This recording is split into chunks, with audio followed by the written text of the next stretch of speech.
Hi friends, welcome to top cine news and reviews. ಮಾ ಬೆಹನ್ ಇದು ರೀಸೆಂಟ್ ಆಗಿ ಹಿಂದಿ ಫಿಲ್ಮ್ ಇಂಡಸ್ಟ್ರಿಯಿಂದ ಬಂದಿರುವಂತಹ ಒಂದು cinema ಸ್ಟಾರಿಂಗ್ Madhuri Dixit, Tripti Dimri and Dharana Durga. Currently streaming in Netflix OTT platform. Story line ಗೆ ಬರೋದಾದ್ರೆ, ರೇಖಾ ಸಡನ್ ಆಗಿ ಅವರಿಬ್ರು ಮಕ್ಕಳು ಜಯಾ ಮತ್ತು ಸುಷ್ಮಾಗೆ ಫೋನ್ ಮಾಡಿ ಅವಳ ಮನೆಯಲ್ಲಿ ಅವಳ ನೈಬರ್ ಚರಿತ್ರ ಕುಮಾರ್ ಗುಪ್ತಾ ಸತ್ತು ಬಿದ್ದಿರೋದಾಗಿ ತಿಳಿಸಿ ಆ ಡೆಡ್ ಬಾಡಿಯನ್ನು ಡಿಸ್ಪೋಸ್ ಮಾಡೋದಿಕ್ಕೆ ಇಬ್ರು ಮಕ್ಕಳನ್ನು ಅವಳ ಹತ್ರ ಕರ್ಸ್ಕೊಂತಾಳೆ.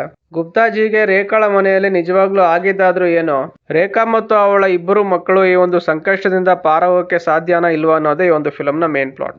ಪಾಸಿಟಿವ್ಸ್ ಅಂಡ್ ನೆಗೆಟಿವ್ಸ್ ಗೆ ಬರೋದಾದ್ರೆ, ಮಾಧುರಿ ದೀಕ್ಷಿತ್ ಆಸ್ ರೇಖಾ. ಈ ಫಿಲಮ್ ಅಲ್ಲಿ ಅವ್ರದ್ದು ಆ ಕಾಲನಿಯ ಹೆಂಗಸರ ನಿದ್ದೆಯನ್ನು ಕೆಡಿಸುವಂತಹ ಒಂದು ನಟೋರಿಯಸ್ ಕ್ಯಾರೆಕ್ಟರ್ ಸಿಕ್ಕಿದೆ. ಅವರು ಸಹ ಈ ಒಂದು ರೋಲ್ ನ ಚಾಲೆಂಜಿಂಗ್ ಆಗಿ ತಗೊಂಡು ಅಷ್ಟೇ ಚೆನ್ನಾಗಿ ಅದಕ್ಕೆ ಜಸ್ಟಿಫಿಕೇಶನ್ ಕೊಟ್ಟಿದ್ದಾರೆ. ತೃಪ್ತಿ ದಿಮ್ರಿ ಆಸ್ ಜಯಾ. ಈ ಫಿಲಮ್ ಅಲ್ಲಿ ಅವರ ಪರ್ಫಾರ್ಮೆನ್ಸ್ ಮಾಧುರಿ ದೀಕ್ಷಿತ್ ಗಿನ ನೆಕ್ಸ್ಟ್ ಲೆವೆಲ್ ಅಲ್ಲಿ ಬಂದಿದೆ. ಈ ಫಿಲಮ್ ಅಲ್ಲಿ ಅವರ ಪರ್ಫಾರ್ಮೆನ್ಸ್ ಮೇಜರ್ ಹೈಲೈಟ್.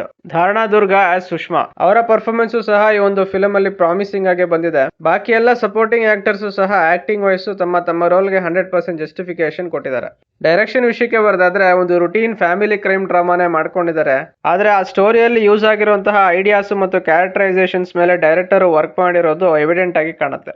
ಎಕ್ಸಿಕ್ಯೂಷನ್ ಗೆ ಬರೋದಾದ್ರೆ, first half of the film ಅಲ್ಲಿ ರೇಖಾ ಫ್ಯಾಮಿಲಿ ಮತ್ತು ಗುಪ್ತಾಜಿ ಫ್ಯಾಮಿಲಿಗಳ ಮಧ್ಯೆ ನಡೆಯುವಂತಹ ಟಾಮ್ ಅಂಡ್ ಜೆರಿ ಆಟ ಮತ್ತು ಕಥೆಯಲ್ಲಿ ಬರುವಂತಹ ಒಂದು ಮೇಜರ್ ಟ್ವಿಸ್ಟ್, ಈ ಎರಡು ಪಾಯಿಂಟ್ಸ್ ಇಂದಾಗಿ ಫಸ್ಟ್ ಹಾಫ್ ಅಲ್ಲಿ ಸ್ಕ್ರೀನ್ ಪ್ಲೇ ಕಾಮಿಡಿ ಜೊತೆಗೆ ಗ್ರಿಪ್ಪಿಂಗ್ ಆಗೂ ಬಂದಿದೆ.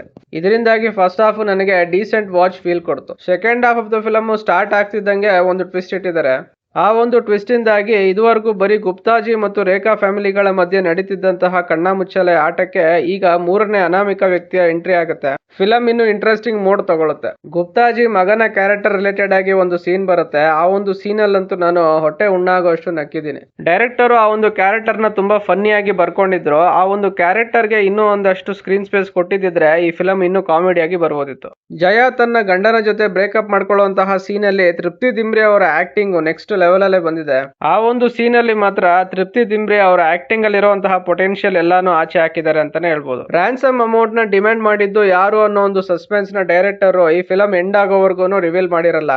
ಈ ಒಂದು ಸಸ್ಪೆನ್ಸ್ ಏನೇ ಆಡಿಯನ್ಸ್ ಗೆ ಫಿಲಂ ಎಂಡ್ ಆಗೋವರೆಗೂ ಇಂಟ್ರೆಸ್ಟ್ ಕಳ್ಕೊಳ್ಳದೇ ಇರೋ ಹಾಗೆ ನೋಡ್ಕೊಂಡಿದೆ. ಇದೊಂದು ಡೈರೆಕ್ಟ್ OTT ರಿಲೀಸ್ ಆಗಿದ್ರು ಸಹ ಮ್ಯೂಸಿಕ್ ವೈಸ್ ಸಾಂಗ್ಸ್ ಅಲ್ಲಿ ಎಲ್ಲೂ ಸಹ ಕಾಂಪ್ರಮೈಸ್ ಆಗಿಲ್ಲ. ನನಗೆ ಎಲ್ಲಾ ಸಾಂಗ್ಸ್ ಲೈಕ್ ಆಯ್ತು. ಓವರ್ ಆಲ್ ಆಗಿ ನನಗೆ ಒಂದು ಫಿಲಂ ಸ್ಯಾಟಿಸ್ಫ್ಯಾಕ್ಷನ್ ಕೊಡ್ತು. Top cine news and reviews ಕಡೆಯಿಂದ ಈ ಫಿಲಂ ಗೆ ಕೊಡ್ತಾ ಇರುವಂತಹ ರೇಟಿಂಗ್ 3.5 ಔಟ್ ಆಫ್ 5. ಇನ್ನು ನೀವೇನಾದ್ರೂ ಫ್ಯಾಮಿಲಿ ಕ್ರೈಮ್ ಕಾಮಿಡಿ ಡ್ರಾಮಾಸ್ ನ ಇಷ್ಟಪಡೋರಾದ್ರೆ ಈ ಫಿಲಂ ನಿಮಗೆ ಮಸ್ಟ್ ವಾಚ್. ಇದಿಷ್ಟು ಫಿಲಂ ನೋಡಿ ನನಗೆ ಅನ್ಸಿದ್ದು. ಯಾರೆಲ್ಲ ಈ ಫಿಲಂ ನೋಡಿದೀರಾ, ನಿಮ್ಮ ಅನಿಸಿಕೆ ಮತ್ತು ಅಭಿಪ್ರಾಯಗಳನ್ನ ಕಾಮೆಂಟ್ ಸೆಕ್ಷನ್ ಅಲ್ಲಿ ಹಾಕಿ. ಈ ರಿವ್ಯೂ ನಿಮಗೆ ಇಷ್ಟ ಆಗಿದ್ರೆ ಲೈಕ್, ಶೇರ್ ಅಂಡ್ ಸಬ್ಸ್ಕ್ರೈಬ್ ಮಾಡಿ. ಸಿಗೋಣ ನೆಕ್ಸ್ಟ್ ವಿಡಿಯೋದಲ್ಲಿ. Thank you.